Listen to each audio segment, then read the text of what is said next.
Fala, capitalista! Seja bem-vindo à nossa quarta Conversa Macro. Esse programa começou aqui bem descontraído, eu e o Renault tentando ver se saía uma conversa, um bate-papo sobre economia, e o pessoal tem falado muito bem, tem falado para a gente continuar, tem sugerido conversas, tem sugerido temas, e hoje a gente vai falar de um tema muito legal. Seja bem-vindo, Renault. Obrigado, Luiz. Sempre um prazer. Vamos lá pro bate-papo. Sempre flui, né? Vamos ver para onde que isso leva a gente hoje. Perfeito. Então, não se esqueça de, se você ainda não segue o Renault, vá lá no canal dele. Se você veio aqui no meu canal, se você está vindo do canal do Renault, vá lá no canal do Roxo, Luiz Fernando Roxo. Vai ter em algum lugar aqui o arroba. Vou deixar esse contato. Vale a pena seguir. E o nosso tema hoje é petróleo. Eu trouxe O Mundo Vai Ficar Sem Petróleo, mas depois a gente pode mudar o nome. O fato é que o petróleo é um dos fatores, uma das variáveis, um dos atores mais importantes desse mundo da economia. Então, acho que vale a pena, né, a gente fazer um programa só sobre ele para entender um pouquinho melhor, não é verdade? Não, com certeza. É difícil, por mais que a gente tenha toda uma agenda de transição e de toda aquela coisa de energia sustentável e tudo isso, quando você realmente estuda na parte de macroeconomia, não existe nenhum país que apresente algum tipo de desenvolvimento ou crescimento sem acesso a petróleo, porque o petróleo a gente só pensa nos combustíveis, né? Mas a gente esquece que isso envolve o preço da nossa própria comida, da produção de tudo, componentes plásticos do celular que está na sua mão, do computador que nós estamos usando. Enfim, ele é parte crucial das nossas vidas e é difícil isso sair até nas próximas décadas, com certeza. Exatamente. Eu até vou fazer como eu fiz no episódio passado, trazer algumas informações aqui. Estou puxando a produção, mas eu me lembro que fiz um programa, um Giro da Semana sobre petróleo outro dia, e a produção é cerca de 100 milhões de barris por dia, né? E aí tem a Arábia Saudita e esse pessoal do OPEP que fica, eu vou cortar 2 milhões, eu vou cortar 1 milhão, aí o preço sobe. Me parece que a OPEP são agentes semelhantes ao Fed, assim, né? Mais uma coisa de fazerem a narrativa. Conta um pouquinho para a gente como é que da produção mundial de petróleo, como é que ela impacta aí na economia e a variação do seu preço e tudo mais.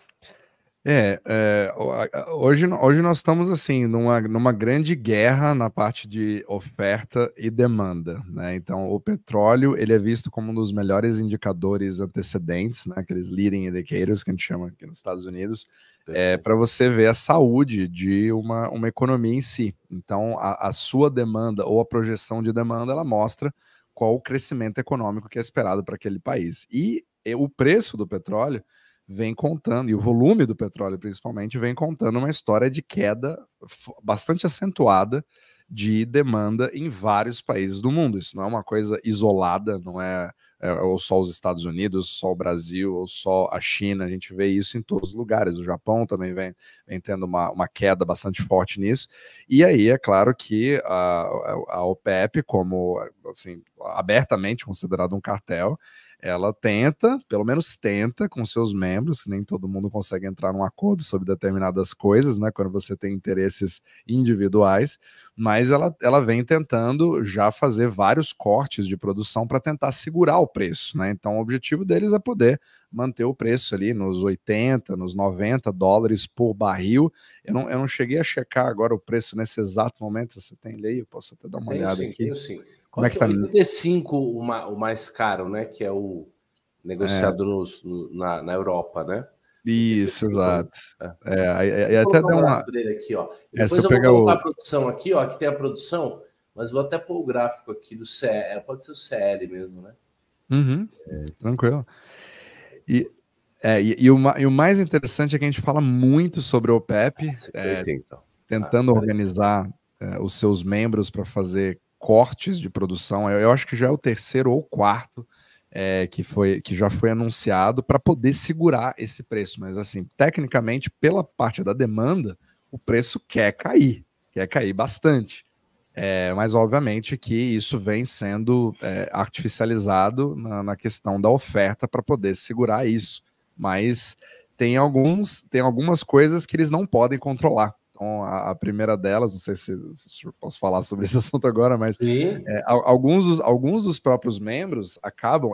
Aquele jogo, meio que aquela teoria dos jogos, né? Então, para você segurar o preço, você precisa acordar entre todos para você manter uma determinada produção. Então, tem alguns membros que acabam ficando tentados a queimar a largada, eles acabam oferecendo, eles acabam produzindo mais ou muito mais do que eles estavam comprometidos a produzir, e isso acaba afetando o preço de todo mundo. Então você tem aquela jogada onde eu ganho um pouco mais no curto prazo, mas isso fere o preço no futuro para todo o grupo, né? Quando eu pensando agora no lado como produtor, né? Quem tem o interesse de ter o maior preço possível, o maior lucro possível, esse jogo que está acontecendo. Então, até países como a própria Arábia Saudita, que que deveria ser ali o principal, o bonzinho, né, da história nesse sentido, muitas vezes ele não está conseguindo segurar a própria produção. Então, estamos com uma super produção em alguns casos. Vamos dar uma olhadinha aqui, que vem acontecendo. Estados Unidos já é o maior produtor mundial, 14 milhões e 800 mil barris de petróleo. Um tema que eu ia trazer eram os choques de petróleo que nós tivemos no passado, particularmente um gráfico muito interessante que eu vi lá no Game of Trades, mostrando ali como os choques de petróleo foram importantes aí nas recessões, mas os Estados Unidos hoje é bem mais robusto na produção, né? Ele está bem na frente. Arábia Saudita, 12 milhões. Então veja, gente, quando eles falam em cortar 1 milhão, 2 milhões, é muita produção. É tipo cortar aqui 18% da produção. Imagina amanhã você fala, não, eu vou vender 18% a menos. Eu sou um restaurante, quando eu chegar a 80% é que eu vou parar de servir. Quer dizer, é difícil. A Rússia tem os seus próprios problemas, né? Uma parte do mundo acha que ela já ganhou o conflito lá, uma outra parte, como eu, acho que ela está enroscada e ela está numa complicação muito grande ali. Então, ela cortar a produção por conta própria, muito difícil. É óbvio que diminui na medida que está tendo ataques lá nas refinarias e também o oleoduto e a Alemanha e tal, mas imagina a OPEP, ela tem Nigéria, né? Ela tem a Arábia Saudita, ela tem o Irã e o Iraque, né? Que tem muitos inimigos aqui entre Irã, Iraque e Arábia Saudita, por mais que, né, todos sejam árabes e muçulmanos. Então, é o que você está falando, né? Eles chegam, fazem a reunião, combinam, nós vamos diminuir a produção, produzir menos. Só que, imagina a Nigéria falar, não vou produzir, né? Então, assim, isso faz com que o preço possa até subir no curto prazo, mas se a gente olhar a curva do contrato futuro, o contrato de aqui 1 ano, 2, o preço é bem mais baixo, porque nós estamos gravando isso aqui em junho, né? Exato. Junho de 24, depois vamos fazer o contexto. Exato, né? As curvas futuras elas vêm demonstrando justamente isso, e você também percebe algumas outras coisas que acontecem, como os Estados Unidos, eles não são diretamente na OPEP. Então, o que acontece? Você também não tem um controle. Hoje você vê muitos, eu tenho muitos comentários no YouTube, eu acho engraçado porque são pessoas muito apaixonadas por uma determinada posição da quebra do império, né? Novamente, não sou eu defendendo os Estados Unidos, mas a gente precisa ver os fatos. No mundo desglobalizado, você precisa ver quais são os países que conseguem sobreviver cada vez melhor com os seus próprios recursos. E os Estados Unidos, querendo ou não, se tornaram aí disparado o maior produtor de petróleo do mundo da atualidade. E muitos até dizem, não, esses dados não são verdade. E ainda tem Canadá aqui, que é quase Estados Unidos B, né? Exato. E aí o Canadá, é isso que eu ia falar. Então, não somente os Estados Unidos se tornaram o maior produtor hoje do mundo, inclusive maior do que a Arábia Saudita, o que faz com que crie uma pressão não muito controlável pela própria OPEP, Só que ao mesmo tempo o Canadá também vai ligar mais um oleoduto no ano que vem, acho que é 2025, que vai também criar uma outra oferta que vai gerar uma outra pressão de sobre-oferta, principalmente se você continuar uma tendência de queda de demanda. Então é esse jogo que está sendo jogado agora, e eu percebo isso até nos próprios postos de gasolina aqui, que você tem uma reflexão muito rápida em relação ao barril do petróleo e à bomba, que você tem aquelas quedas de demanda, aí você vê o WTI Crude Oil caindo, e aí eu vejo isso refletindo aqui na gasolina da Flórida, né? Então você tem ali, quando dá aquela queda, vai para 3 o galão, né? $3 por galão, e aí você vê aquele corte de novo, aquela segurada, e já vai para 3,20, 3,30, então você vê essa guerra entre demanda e oferta, só que fica aquela questão, quem vai ceder primeiro, né? Será que a demanda vai cair muito mais rápido do que a capacidade de cortar para você tentar segurar, e isso pode afetar o seu faturamento global, né? Mesmo que você continue cortando. Então vai ser bem interessante ver as próximas cenas aí em relação a essa guerra do petróleo. E mesmo com os juros altos, existe investimento em petróleo, né? Está sendo feito investimento em petróleo, né? Não é aquela coisa que, não estou investindo.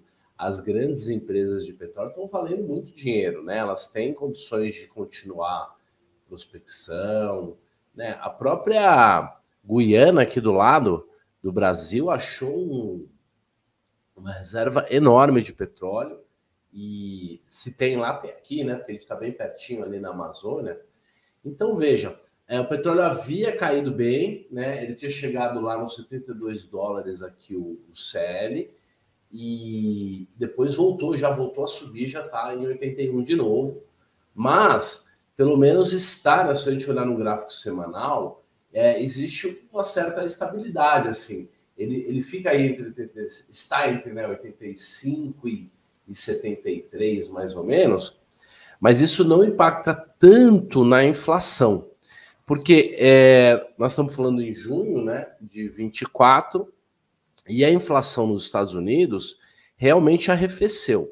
Nós tivemos o PPI menos 0,3, nós tivemos o CPI no 0 a 0, e essa semana vai sair o terceiro o outro indicador de inflação ao consumidor, que é o PCE, né? PCE, que é o oficial lá do FED. Então, o petróleo pode atrapalhar bastante esse corte de juros, esse time dos juros caírem e, de fato, exigir que os juros fiquem por mais tempo altos, né? Higher for longer. Higher for longer, exatamente. E isso é bem perigoso. E o pessoal da OPEP+ não quer saber, né, de taxa de juros alta, nem nada disso. Eles querem que o preço do petróleo fique alto para eles venderem mais, e também possuem esse ímpeto anti-imperialista também, né?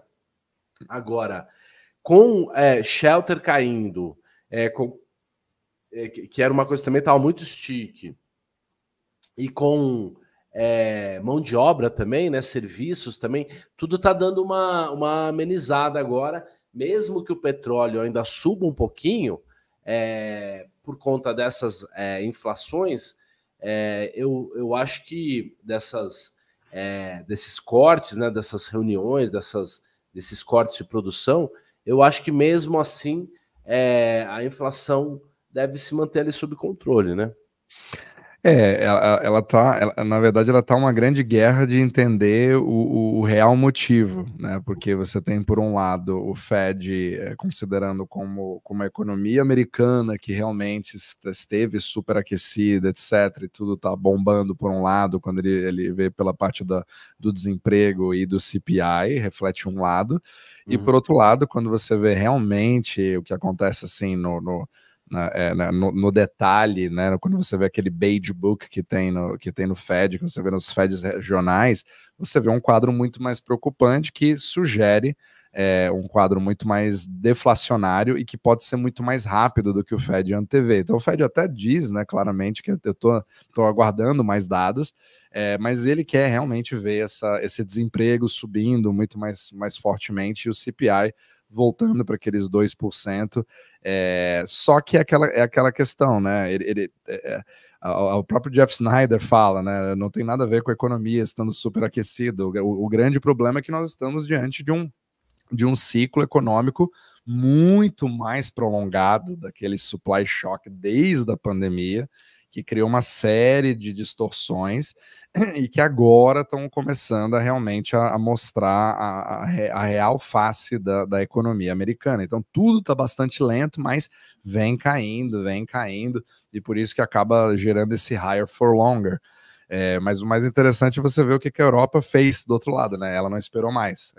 Agora nós começou a derrubar os juros. Já começou a derrubar os juros. A própria Suíça fez isso pela segunda vez agora. Outros bancos já estão muito mais atentos. O Japão, claro que é aquela outra história completamente diferente, né, de todo mundo. Mas você percebe claramente que agora a tendência, né, pelo menos dos bancos centrais, é de fazer essa queda. Agora vamos ver quanto tempo o Jerome Powell vai segurar isso, e obviamente que a gente vem vendo, pelo menos na parte dos diferenciais de juros, se você quiser pensar dessa forma, só o fato da Europa já começar a baixar já cria uma pressão, né, que vai começar a dar uma pressão cada vez maior pro lado da economia deles, do euro, etc. Vamos ver se isso vai gerar uma fuga de capital maior, mas a gente está vendo o DXY dando uma incomodada forte pelo menos nos últimos 10 dias, né, nas últimas 2 semanas, ele vem incomodando bastante, e inclusive o próprio Brasil, né, tem as suas partes internas, mas tem também esse lado do DXY que atrapalha bastante, e vai fazendo o câmbio subir bastante, incomodando o Japão, a própria Europa, ainda não tanto, né, a Europa ainda está segurando um pouquinho, mas Brasil, a China, né, o Japão...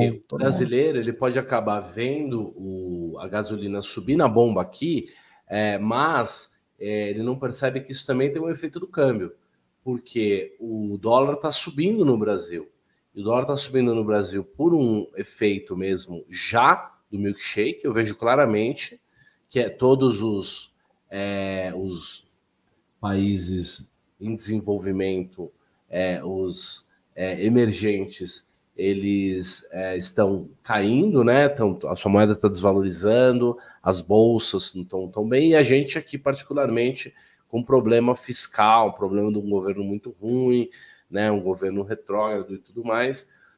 O dólar subindo, a gente acaba sentindo na bolsa e vendo a gasolina mais cara, mas não necessariamente por conta do preço do petróleo. E o Brasil é um grande produtor, né, também, está produzindo 3,5 milhões de barris, hoje está em 7º lugar, nono lugar, veja, o Brasil produz 3.200 e o Irã produz 4.300, quer dizer, 1 milhão a menos, e a gente vai chegar lá, porque o Brasil ainda tem muita reserva, tem muito shale oil aqui no interior do Brasil, que ainda não foi trabalhado. Então, assim, me parece que, principalmente agora, nesses últimos 2 anos, que essa coisa do SG foi desmontada, que essa coisa do juro baratinho também, não tem mais essa coisa de dinheiro fácil, todo mundo sabe que as coisas custam caro e tal. Me parece que a produção aguenta bastante o mundo, principalmente... né, voltando aí ao tema para a gente fazer essa linha, né, principalmente agora que a gente percebe realmente a economia desaquecendo por conta, né, com um efeito de algo que foi feito já 2 anos atrás. Acho que já faz 2 anos que começou a subir os juros, né? Não sei que mês que foi que começou a subir. Não, foi uma subida muito rápida, né? Em 2022, ela foi a subida mais rápida, pelo menos do Fed, né? Mais rápida da história, para chegar no 5,5. E aí, surpreendeu todo mundo de não ter criado um cataclisma tão rápido, né? Então, realmente, nós estamos diante de um ciclo que, apesar de pelo menos parecer, né? Jeff Snyder é um dos caras que mais defende isso, mas acredito que seja o caso. A gente ainda está vendo um ciclo econômico ainda na baixa, só que bastante lento, né? Mas ele vem acontecendo, essa arrefecida vem acontecendo cada vez mais. Sinto isso, inclusive, aqui, observando, né, no dia a dia. que as coisas estão ficando mais difíceis, né? Os preços vêm caindo por um lado, mas ainda bastante persistentes, e os salários não acompanham. Esse que acaba sendo o grande problema aí. Mas você percebe um arrefecimento de demanda bem grande em alguns setores já que demonstram, principalmente na parte de turismo, né? Você percebe o movimento na Disney caiu bastante. Tem uma série de coisas que vem acontecendo, mas de forma lenta, né? E isso acaba se refletindo também. Na verdade, você vê um movimento meio que global. Você sente isso em vários países. Quando eu estudo assim, Japão, eu tenho até. Março de 22. Sim, vários. Vários países estão. A gente está vendo realmente tudo desacelerando, desaquecendo, e aí começando a surgir os problemas, né? Como você falou no Japão, um programa que você fez essa semana. O grande parte do reflexo do câmbio não é só aquela coisa que até falei recentemente. Todo mundo gosta de colocar a culpa no Fed de ter o higher for longer e justifica todos os nossos problemas, né? Seja no Brasil, seja no Japão, seja na China. Fed. A culpa é toda do Fed, mas não é bem assim, né? Claro que existe essa parcela de oportunidade para você ter o seu dinheiro em dólar de uma forma muito mais segura, principalmente no curto prazo, com a ponta curta da curva estando tão alta, mas, por outro lado, você tem uma grande desconfiança nesse sistema euro-dólar em emprestar para pessoas e para empresas. Então, assim, se o banco analisa o que ele acha que vai acontecer e se ele percebe um risco, ele não vai emprestar. O juro pode ser zero. A paradeira ela se dá muito por conta de ser pós 2008. E isso eu aprendi mesmo com o Renault e com o Jack Snyder e com a turma lá, de que realmente quebrou o brinquedo. Aquela coisa do mesmo dólar servir para garantir 4 dólares, que era o que o pessoal fazia. Eu me lembro que tinha Private Bank que me oferecia empréstimo sem colateral. ou você pegar 3 vezes o seu colateral, entendeu? E então, de lá para cá, principalmente nos últimos 2, 3 anos, que tá essa dança da cadeira e todo mundo tá vendo que hora que vai parar a música para poder sentar, então não tá vendo empréstimo. E o que acontece quando os juros caem é que também na ponta final do cara, para o cara que realmente precisa e tá engasgado, também não vai chegar o dinheiro, ou não vai chegar o dinheiro barato, porque deixa eu até colocar o gráfico aqui, o contexto, ó. Então começou em março de 22. Nós estamos gravando isso aqui em junho. Então já faz 2 anos e 4 meses, ou 28 meses já, que começou a subir os juros. E ele tá. Ele parou de subir agora faz 1 ano, né? E ele tá 1 ano aí de lado. E aí, quando os juros começarem a cair, eles vão acontecer ou porque, tudo bem, né? Perfeito, a inflação tá baixa, ou eles vão acontecer porque começou a dar problema na economia, o desemprego, normalmente o desemprego acelera muito rápido, e aí os caras têm que começar a baixar juros. Mas o juro não vai cair para aquela empresa zumbi que está enroscada e que não está conseguindo rolar. Vai aparecer dinheiro mais barato para a Apple, né? Exato, exatamente.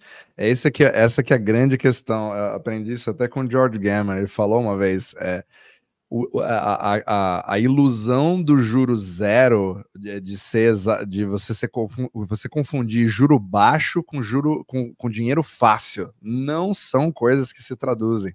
Ou seja, literalmente, você pode ter o juro zero da forma que fosse, o banco achar que você não vai conseguir pagar, ele não vai emprestar, porque o problema está no balanço bancário. Os balanços bancários estão bastante apertados, então eles vão colocar o que a gente chama de risk premium, né? O prêmio de risco baseado em como ele acha que você vai pagar ou não. E aí você acaba tendo essa jogada entre bancos e os próprios bancos centrais, porque eles acabam preferindo a segurança, o que faz com que a curva de juros esteja invertida por um tempo recorde. Acho que nunca ficou tão invertida por tanto tempo como ela está agora. Os juros de longo prazo.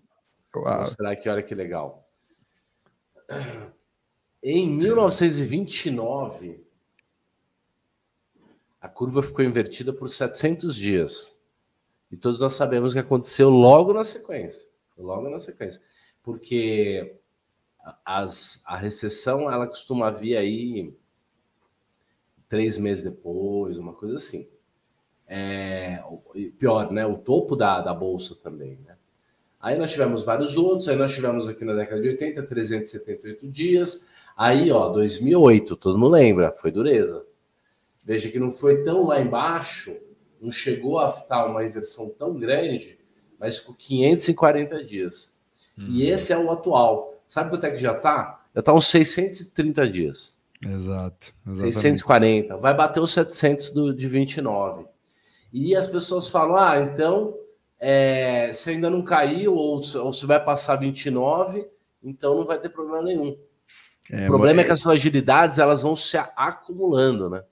Exato, esse aqui é o grande problema. O mais engraçado é que o mercado realmente, acho que 5% está precificando um hard landing, né? Todo mundo está querendo apostar no soft landing. A questão é que se você avaliar por probabilidades, elas não estão do lado do soft landing de jeito nenhum. E as pessoas não percebem que o gestor de hedge fund, ele é um cowboy. Ele sabe que ele já vendeu, ele já comprou, ele já acha que vai cair, vai subir 10 vezes no mês. Então, para ele estar agora dizendo, não, eu acho que não vai ter recessão, ou operando como se ele achasse que não iria ter recessão, não significa que daqui a pouco ele já não está pessimista, já não está virando a mão, já não está vendendo, né? O problema é isso aqui, ó. Olha que interessante isso aqui. Isso aqui, ó, é a confiança do consumidor. O consumidor, ele realmente é o sardinha que paga a conta. Porque, veja, confiança do consumidor na máxima em 2008. Bolsa começou a afundar. Confiança do consumidor na máxima. É tipo uma coisa que o S&P, ele sempre... quando a confiança do consumidor está alta, o S&P também está lá em cima. Então, ele não é um bom previsor de fato se a economia tá forte ou tá fraca. Porque quando ele fica mais confiante, é que logo depois a economia vai piorar, né? Exato.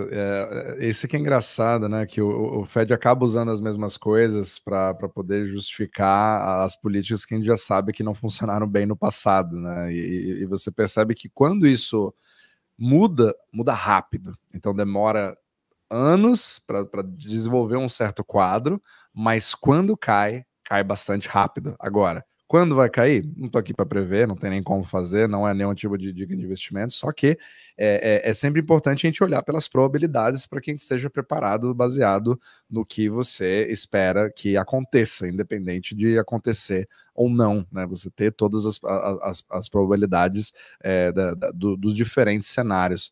Mas o que eu acho bastante curioso é agora essa divergência dessa interpretação entre bancos centrais, porque eu até fiquei assim, chocado, não chocado, né? Porque o Banco Central já não me choca mais tanto assim, mas a Europa simplesmente abandonou a meta de 2%, se você parar para pensar, né? Eles simplesmente, olha, gente.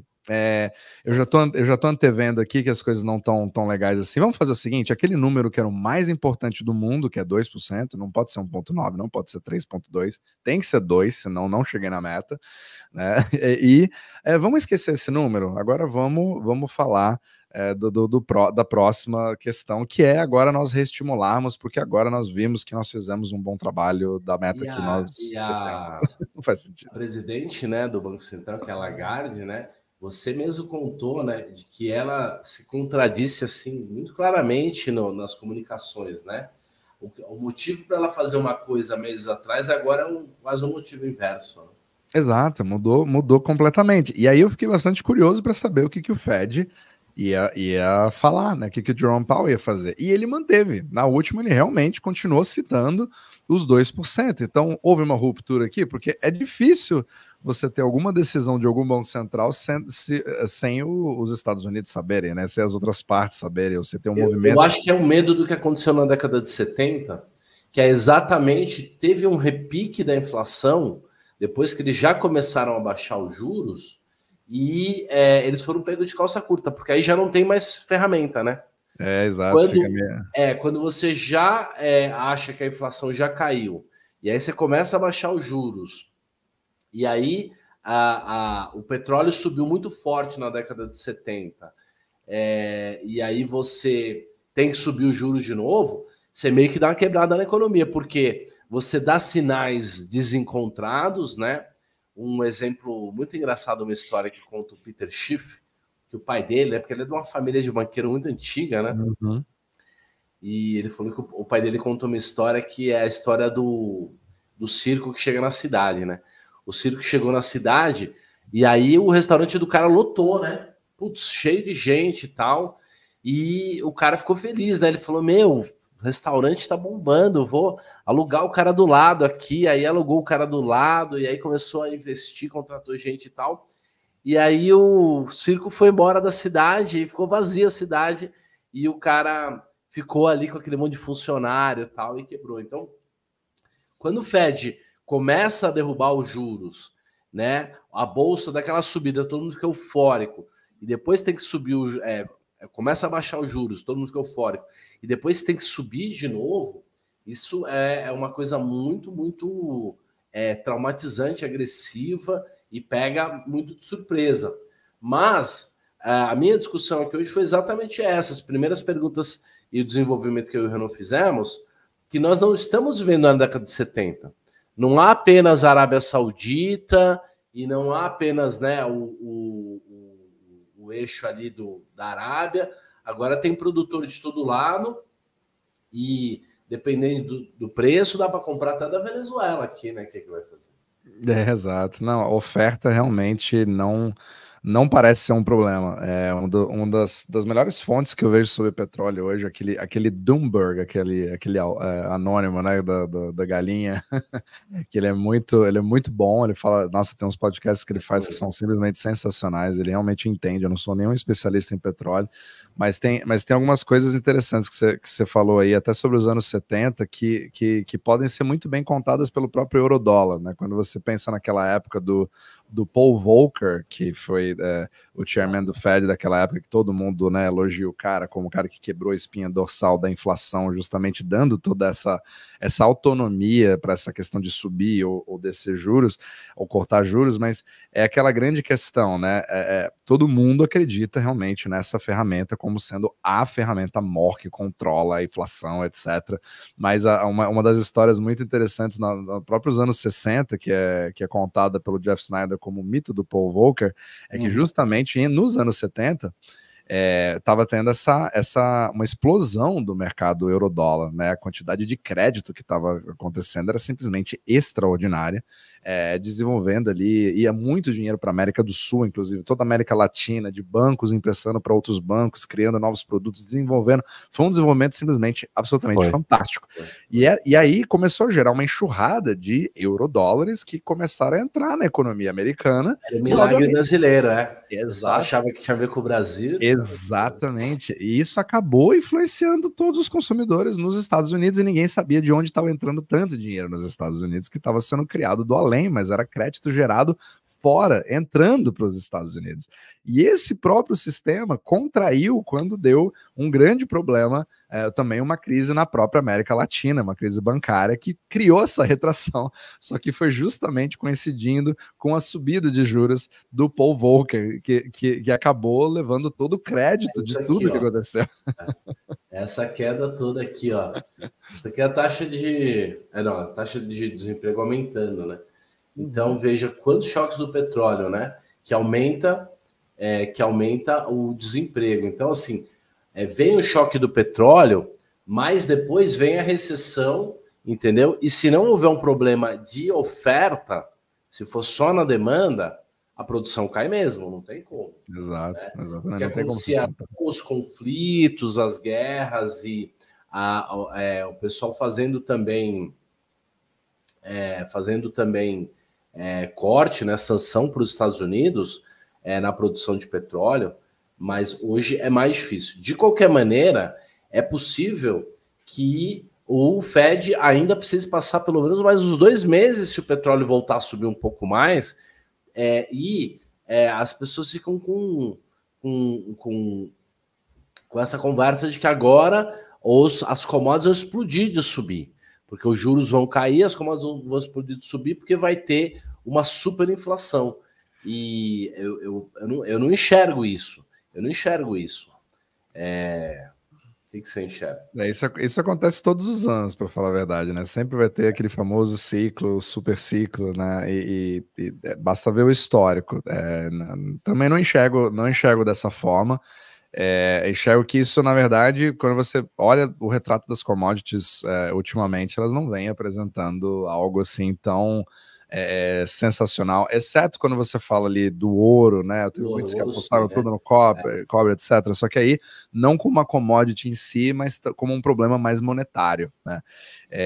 O que eu percebo muito E o ouro também, ele passa muitos anos parado, né? Ele Exato. passou muitos anos parado. Exato. E ele que voltou a acumular bastante. Esse que é o semanal do ouro. Chegou a bater 2.400 e pouco. Mas o pessoal fica falando sobre essas compras de ouro pelo Banco Central da China. Como agora a China vai abandonar, né, aquela discussão de sempre.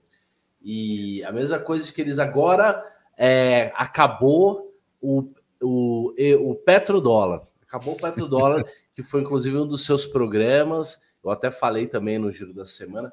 Conta essa história um pouquinho de que agora acabou o petrodólar, então vai subir em dólar o petróleo, vai subir em dólar e não vai ter petróleo nos Estados Unidos e os Estados Unidos vai parar.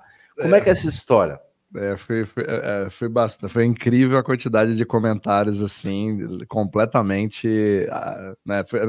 Enfim, foi bastante interessante ver a reação apaixonada daquele famoso contrato que teria sido assinado no dia 9 de junho, né, 50 anos atrás, que venceria agora no dia 9 de junho de 2024, como se fosse um contrato firmado entre os Estados Unidos e a Arábia Saudita, como se fosse uma exclusividade em relação ao dólar, que na verdade seria o petrodólar, que eles seriam forçados a só comprar, só comercializar em dólares.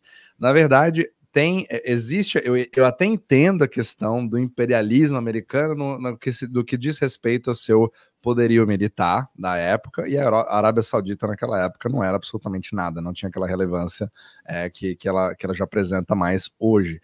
Então, naquela época, na verdade, foi simplesmente um problema baseado nos conflitos que são mais atuais do que nunca, né, entre Israel e o mundo árabe, no qual eles criaram um embargo para aqueles que eles vissem como apoiadores de Israel nesse conflito. E aí foi criado justamente um embargo. Esse embargo afetou sim os Estados Unidos, teve uma série principalmente no início dos anos, nos anos 70, entre 71 e 73, teve justamente essa crise do petróleo, e ao mesmo tempo teve o problema que foi justamente o Nixon tirar completamente a ligação entre o dólar e a conversibilidade para ouro como certificado.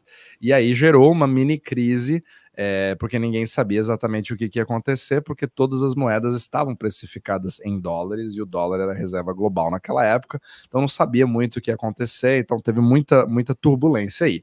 E aí que naquela época, o chairman do Tesouro, que eu esqueci o nome dele agora, naquela época foi enviado pelo Nixon para ir ao Oriente Médio e escolher a Arábia Saudita para poder conversar e fazer negociações. Muitos pensam, obviamente, quem odeia os Estados Unidos pensa que os Estados Unidos botaram uma arma na cabeça deles para obrigarem a fazer via dólares, senão iriam, sei lá, soltar o poderio militar em cima deles, alguma coisa nesse sentido.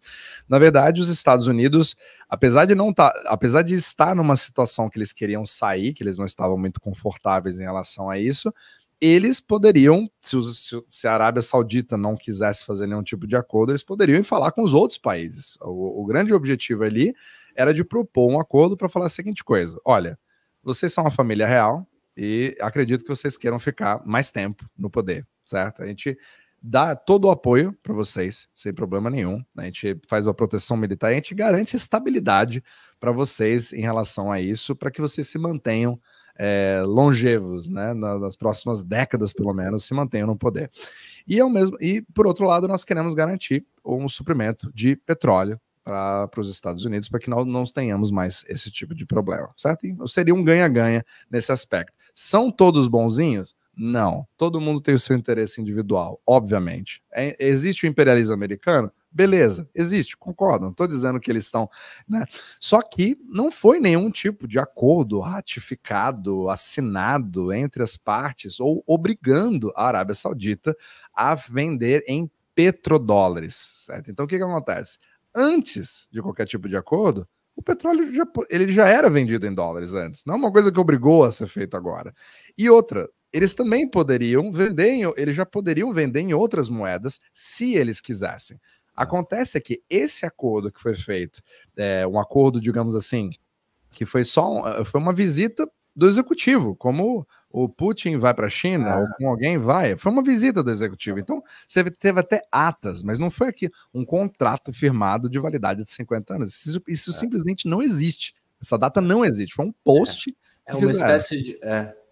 fizeram, inventaram, e é uma espécie de, assim, documento de intenções, né? Não significa nada. Não chegou nem a ser assim uma coisa assinada entre partes, foi literalmente uma visita. Eles falaram: olha, vamos fazer essa transação, e a partir desse momento acabou sendo extremamente benéfico para a Arábia Saudita, porque a Arábia Saudita teria defesa, ou seja, se manteria no poder e se manteve até hoje. Eles estão no poder até hoje. Então, querendo ou não, foi um dos acordos mais bem fechados da história. E os Estados Unidos deu um banho de loja neles, né? Tipo, montou banco, montou private banking, ensinou a fazer investimento, comprou lá o Treasury, né? Obviamente. Isso. Aí ficou aquela questão que aí muitos me criticaram, inclusive no meu podcast, dizendo assim: não, mas você acredita em Papai Noel, você tá achando que os Estados Unidos fez tudo de bom e do melhor para eles. Olha, isso foi do interesse dos sauditas, porque naquele momento eles não tinham essa estrutura financeira, que nem você falou agora. E eles iam receber uma enxurrada de bilhões de dólares que eles não teriam a menor capacidade, não teriam um sistema bancário para poder aguentar. Eles iriam hiperinflacionar uma economia, eles não tinham estrutura para poder investir. Um camelo ia custar $1 milhão. Exato. Porque e aí a gente sempre tem que voltar para aquela estrutura do Robinson Crusoe, né? Que é o quê? Tem só uma pessoa, ela vai lá, ela faz a lança e ela pesca e ela faz a casa. Aí chega mais uma pessoa, uma faz a lança, uma faz um pesca, você já tem um ganho de produtividade grande. Aí os caras vão fazer uma moeda que é, sei lá, concha. Beleza. Se entrar mais uma pessoa que agora faça a casa e os dois se especializem mais ainda, eles vão produzir mais ainda. Peixe, mais casa, mais a lança. Agora, se alguém achar um monte de concha e aparecer um monte de concha, que é o dinheiro dos caras, significa que cada produto vai custar muito caro, né? Se você tem muita moeda e não tem um aumento da produção, então cada produto simplesmente vai ficar mais caro porque você tem mais moeda. E então eles pegaram e de fato investiram no mundo todo e hoje tem grandes fundos soberanos lá de bilhões e bilhões. E na medida que você já está ligado ao sistema financeiro internacional através de bancos, de private, de tudo mais, e de agentes, e você faz as suas operações, nada te impede de você vender esse dólar agora e já comprar em Libra. Já comprar no que você quiser, né? Exato. Essa que é a grande questão. Então não há uma mudança que vai acontecer do dia para a noite. Claro que não. É aí que vem a questão. É aí que para um pouco a parte do imperialismo e vem a parte do efeito de rede. Ou seja, esse acordo injetou tanto dinheiro na região que eles não tinham como guardar, mas obviamente eles acabaram se ligando ao hub do eurodólar e, obviamente, que a Arábia Saudita também faz negócio com outros países. E para esses outros países, e principalmente as instituições bancárias nos outros países, ficou muito mais conveniente para todo mundo usar a moeda mais líquida de todas naquele momento, que era o dólar. E isso acabou criando toda uma rede de conectividade dentro do sistema eurodólar, de crédito entre entidades que acabaram criando dólares fora dos Estados Unidos. Aí os outros países, obviamente, se aproveitaram de tudo isso, mas para o seu proveito. Não porque os Estados Unidos foram lá e disseram, não, vou mandar um míssil em cima de você se você não fizer isso. Vou só fazer uma analogia, segura aí, tá muito bom. A analogia é o seguinte, a Arábia Saudita, eu falei que a Arábia Saudita estava interferindo lá na década de 70, não, era Irã e Iraque, né? A Arábia Saudita veio para resolver, né, o embargo. De qualquer maneira, a Arábia Saudita está vendendo petróleo para a França. E fez o contrato em dólar, que ela não quer... Naquela época, ainda mais que era Franco, sei lá quem que é o presidente e tal, fez o contrato em dólar. Um banco francês vai lá e faz o pagamento. E a dívida compactuada e tal, para pagar em tantas vezes. Criou-se moeda aí. Criou-se moeda, criou-se dólar. E esse dólar não foi criado dentro dos Estados Unidos. Não. E os Estados Unidos nem sabem disso. E quando você olha o M2 dos Estados Unidos, que é a base monetária em dólar, essa não é a base monetária do dólar. Exato, é só dentro dos Estados Unidos, porque você tem toda uma quantidade de M2 fora que nem é contabilizável, porque ela literalmente faz parte do balanço de bancos e muitas vezes nota de rodapé. Então, aí que está a questão. Para você se livrar desse sistema, como eles teriam, digamos que a Arábia Saudita queira se livrar desse sistema, ou que seja do interesse dela de se livrar desse sistema, você precisa entender que tem muito mais dólares fora dos Estados Unidos do que dentro dos Estados Unidos. E esses dólares foram adquiridos por crédito, ou seja, eles foram emprestados, baseado num balanço bancário de alguma entidade. Essa entidade precisa receber esse dinheiro de volta com juros. Ou seja, a demanda por dólares é muito maior do que a sua própria oferta. Para você sair disso, digamos que a Arábia Saudita fala, a partir de agora isso não me interessa, eu quero sair do petrodólar, que não existe, gente, desculpa, mas assim, essa expressão, por mais que ela... Não existe um petrodólar. Simplesmente porque os dólares são usados para negociar. Era uma coisa de que é o dinheiro, é o dólar do árabe que vendeu petróleo. Só que exato, mas ele pode ser usado para qualquer coisa, não um token específico para petróleo. Mas enfim, a questão é, digamos que a Arábia Saudita queira parar de usar dólares a partir de agora. Beleza, decretamos a morte do petrodólar. Show. A partir de agora, você vai ter menos dólares circulantes, porque você tem menos crédito em dólar para essas operações de petróleo. Ok. A dívida já contraída em dólares, ela não vai deixar de existir. É aí que é a parte mais importante. Ela continua, ou seja, a demanda por dólares não vai parar, mas você está artificialmente tirando a oferta deles. Fazendo isso, só tem um jeito. Isso faz a pressão do dólar subir. Então, isso vai ajudar a Arábia Saudita?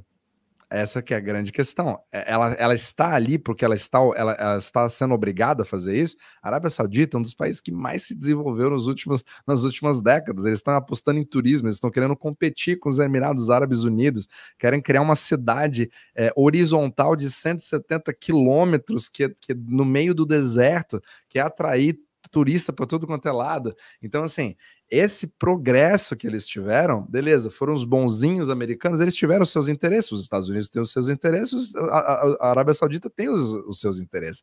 Então aqui não é um objetivo de tomar um lado, né? Muitos torcem pela Arábia Saudita, que também tem o seu governo, a sua própria ditadura e todas as regras que você já conhece, né? Que limitam muito várias coisas que as pessoas até são a favor no Ocidente. Então, assim, é importante a gente tirar as paixões de lado e entender a mecânica do negócio. Do 9 de junho para cá, pararam de usar dólares? Não, os barris continuam sendo vendidos em dólares normalmente, como sempre. Porque é mais fácil, né? É muito difícil mudar. Você já tentou mudar de conta de banco? Hoje é mais fácil. Mas com a gente que é mais velho, cara, você cancelar um negócio, mudar o contrato. Imagina você fazer um contrato que já não é mais em dólar. Em que moeda que vai ser? Ó, tem alguns caras aqui que esses aqui estão bem fragilizados na produção. Que é quem? O pessoal da Europa, que é a França, Alemanha, cadê a Alemanha? Deixa eu ver, Dinamarca, Peru, França, Japão. O Japão tá complicado, né? Porque o Japão ele consome muito petróleo, muita energia, e ele tá com problemas financeiros ali. Mas de qualquer maneira, qualquer problema que der nessas economias, tanto na Europa, no Japão, uma das coisas que vai acontecer é também diminuir a demanda, né? Exato. E esse exemplo que você deu do Japão é perfeito, porque tá simplesmente numa espiral muito ruim, que é a demanda interna despencando, né, fazendo com que a demanda por petróleo caia, mas ao mesmo tempo obrigando o japonês a pagar mais caro por cada vez menos petróleo, justamente pelo problema do iene. Então, se você tem uma desconfiança em relação a um banco, você não dá crédito, você reduz a demanda, que reduz a importação e ao mesmo tempo deixa o custo de vida do japonês mais caro e o pior, essa pressão do petróleo numa economia fragilizada dá a impressão para um banco central que a economia está aquecida, porque ele influenciou a inflação interna do próprio Japão. Ou seja, o custo de vida do japonês está mais caro e a interpretação do banco, do BOJ, né, do Banco do Japão, é de que não, está aquecendo de novo, nós precisamos subir os juros para conter essa demanda, porque a nossa política de 30 anos de juros negativos deu certo logo agora. Percebe o grande problema da interpretação disso? Já puxa o PIB, inclusive, né? Exato. Então é um sério problema. E o Ien já está em 160 de novo, ó, a gente piscou, ele chegou de novo. Olha, bateu 160 agora? Bateu agora? 9,600, 760. Meu Deus. Tá na máxima. E... Nossa, 159,80. E o complicado é para eles, né? Só um adendo agora que você falou nisso. Você percebe, eu até fiz alguns capítulos no passado sobre o Japão recentemente, né? O Japão gastou 86, alguma coisa assim, bilhões de dólares numa intervenção governamental para comprar 2 meses do iene voltando para 153 aqui, e agora nós já estamos de novo chegando aos 150. Essa quedinha de nada, foi esse que é no vermelho aqui, ó. Toda essa intervenção, todos esses bilhões. Bilhões de dólares. Né? Exato. Compraram 2 meses de tranquilidade, entre aspas, de intervenção cambial. Ou seja, o iene quer continuar caindo. Né? O dólar continua pressionando o iene. Infelizmente, muitas oportunidades aconteceram no Japão aí em relação à exportação, teve um certo aumento em algumas indústrias, não dá para negar, e o turismo também aumentou muito no Japão recentemente. Tem vários comentários interno. As pessoas do mundo estão indo para o Japão. Indo para o Japão. Pessoas indo para o Japão porque está mais barato, né? O Japão sempre foi muito proibitivo de ir, né? Por causa do preço, tudo é muito caro. E é saudável para eles lá. A própria inflação, eles sempre pediram uma inflaçãozinha lá, né? E é muito interessante. Agora, a gente vendo os dados de aquecimento da economia versus petróleo, principalmente produção, principalmente considerando, né, que alguns players podem supostamente cortar a produção e aí o preço poderia subir muito rápido e aí a gente ter a tal da estagflação, que é o pior cenário, né? Porque era uma discussão, quando a inflação voltou a ser estica em janeiro, fevereiro, março, vai ter estagflação, quer dizer, a economia vai esfriar com a inflação alta, mas se a gente vê os dados, por exemplo, de férias nos Estados Unidos, o americano está tirando férias em casa, né? O Jack Snyder fez um programa sobre isso. Pessoal, nós vamos tirar férias aqui, mas nós vamos ficar em casa, não vai viajar. E aí tudo isso aí economiza combustível, né? Exatamente. Isso só faz a demanda cair cada vez mais em relação aos combustíveis, né? Porque, infelizmente, o americano ele está muito mais preocupado em cuidar das suas dívidas do que fazer outros tipos de compra, né? Isso é uma força deflacionária nos Estados Unidos que vem aumentando cada vez mais. E a própria dor, né? Que é o dinheiro caro, que é a renda menor, que é as coisas mais caras e também tem que trabalhar 2, 3 empregos, todo mundo começa a ficar mais eficiente na economia, né? Começa a fazer cortes, começa a não fazer coisas desnecessárias. Não só as pessoas físicas, mas as próprias empresas, né? Também precisam aí sair cortando, né? Exato, né? Esses cortes estão acontecendo. Já não manda um cara para uma visita de avião, né? Já no final do ano não manda tanto presente. Faz uma coisa mais remota, evita um certo encontro, evita vários tipos de coisa. O consumidor vem agindo dessa forma e até piorando até a explosão aqui do parcelamento em relação a coisas básicas, né? Que é o Buy Now, Pay Later. Você viu que a Apple proibiu? O Brasil vai Porque limitar, né? realmente é um produto bastante perigoso, né? A Apple não tem esse... ela acabou errando, né, nas partes financeiras, né? Porque ela se aventurou com aquela conta que paga 4% ao ano, que fez a parceria, acho que foi, eu não sei se foi com Barclays Bank ou outro banco, que acabou Acho dando que foi o prejuízo Goldman na operação. Sachs. Isso, acho que foi o Goldman Sachs, exato. Assim, mas infelizmente outras empresas vêm explodindo nesse aspecto, porque você está vendo parcelamentos de 3, 4 parcelas para É a coisas Casas Bahia, básicas. pessoal, é o boleto. É o Isso boleto. chegou nos Estados Unidos Boleto justamente parcelado. porque o cartão de crédito é justamente uma linha de crédito de um banco para um consumidor. Então, se o Porque o banco acha Brasil que... vai dominar o mundo também, né? O Brasil é terra de Santa Cruz, todos esses maus hábitos aí, eles estão indo. Outro dia eu vi uma corrida dos caras dando grau em Portugal, uns brasileiros com aquelas motos. Uau, uau, uau. Falei, caramba, brasileiro é fenomenal. Mas a gente já fazia isso, né? Por conta que a gente se acostumou, né, a viver na inflação e os bancos, todo mundo acabou ficando muito eficiente, né? O Brasil é o único lugar do mundo que faz overnight, faz cálculo de dia útil, né? O mundo todo é dia corrido, né? E aqui a gente faz dia útil. Mas isso, o americano também agora está tentando ficar mais eficiente nas finanças, está precisando, inclusive, parcelar coisas básicas, né? Então, não combina muito com o discurso de que vai acabar o petróleo do mundo, né? Não, de forma alguma. Eu só vejo o petróleo, ele só demonstra cada vez mais que nós estamos diante de uma demanda cada vez mais fraca e de uma tendência de sobreoferta, pelo menos pelas forças normais do mercado, né? A não ser que as intervenções consigam ser cada vez maiores.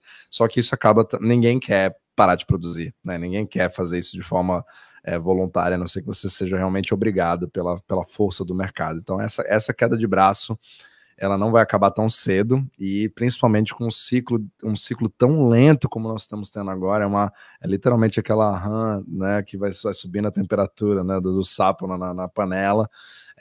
Tá subindo bem devagar a temperatura, mas tá subindo. Então, é essa tendência que a gente precisa ver ao longo do tempo. Então, não vai a lugar nenhum tão cedo e continua sendo um dos melhores indicadores para desenvolvimento em qualquer economia e a expectativa no futuro em relação a isso também.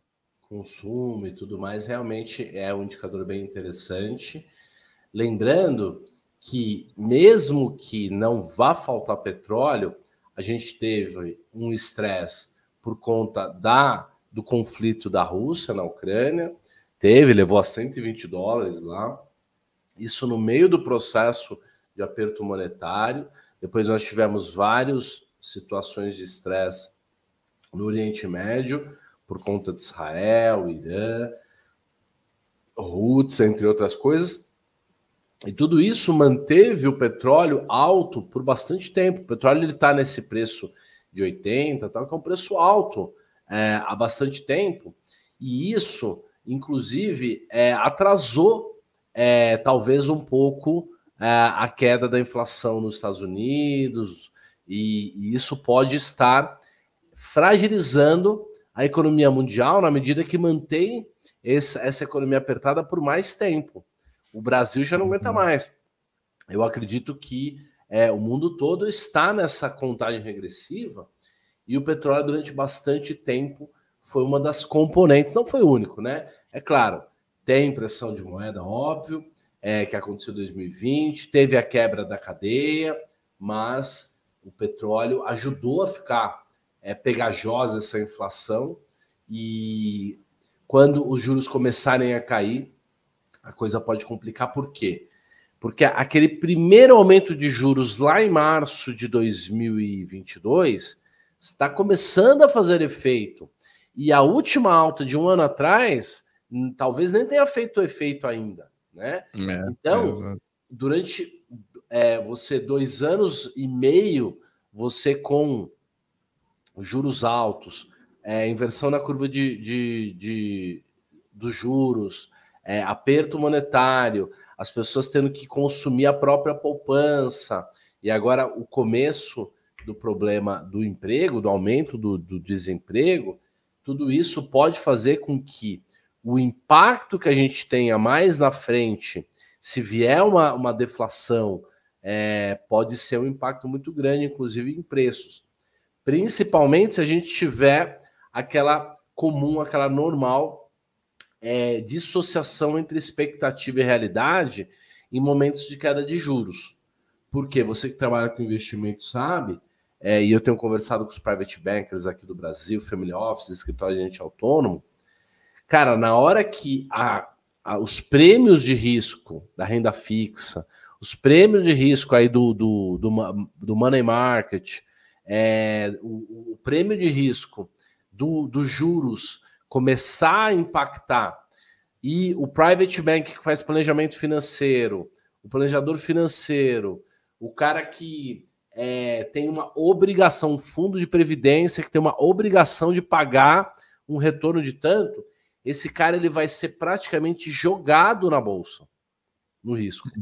Ele vai ser alçado, porque ele para ele conseguir, supostamente no planejamento financeiro dele, que não funciona, projetar o patrimônio dele daqui 10, 20, 30 anos para chegar onde ele gostaria de chegar para se aposentar, o pessoal vai precisar aumentar o risco, e o próprio cliente do private bank, se o private bank não sugerir, ele vai trocar, porque o outro private bank vai sugerir. Então, na verdade, é uma corrida, e é uma corrida que o pessoal, inclusive, tenta se antecipar. E aí a gente pode ser pego nesse contrapé, que a economia começa a decair no momento que os ativos estão todos lá em cima, né? É verdade, é verdade. E principalmente aqui nos Estados Unidos acaba sendo, apesar dos mercados estarem muito altos no sentido de bolsa em si, eles refletem justamente um pouco do milkshake, que é justamente o capital com medo do lado de fora, entrando nos Estados Unidos e não sendo uma coisa dos Estados Unidos em si, mas simplesmente um refúgio, porque você está comprando bonds, você está comprando ouro, você está comprando ações, você está comprando bitcoins, você está comprando absolutamente tudo que você puder que esteja denominado em dólares para se proteger, porque você está preocupado com a sua própria economia do lado de fora. Então ainda cria mais uma complexidade, irrita mais ainda o Fed, que possa fazer com que, fala, meu Deus do céu, mesmo que se eu subo, o mercado sobe. Então, eles estão ignorando agora as minhas instruções. Né? Exato. E se começar a baixar os juros e a Bolsa Americana começar a fazer mais um rally do ponto que está, a gente pode chegar naquele nível que já se denominou exuberância irracional, né?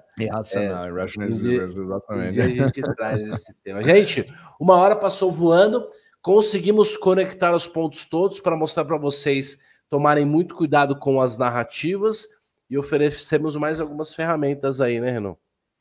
Que bom. Não, eu fico sempre feliz aí. A gente vai desenvolvendo, e cada hora é uma ferramenta que você pode usar no seu dia a dia. Espero que a gente possa ter contribuído hoje aí, com certeza. Fenomenal. Gente, não se esqueçam, hein? Deixa aí o like, se inscreve no canal. Eu vou deixar também aqui na descrição algum curso, algum conteúdo, algum produto meu, alguma aula grátis, um e-book. Dá um clique lá, dá uma conferida. O Renan também, sempre confira aí os nossos conteúdos. O Renan que produz vídeos quase todos os dias.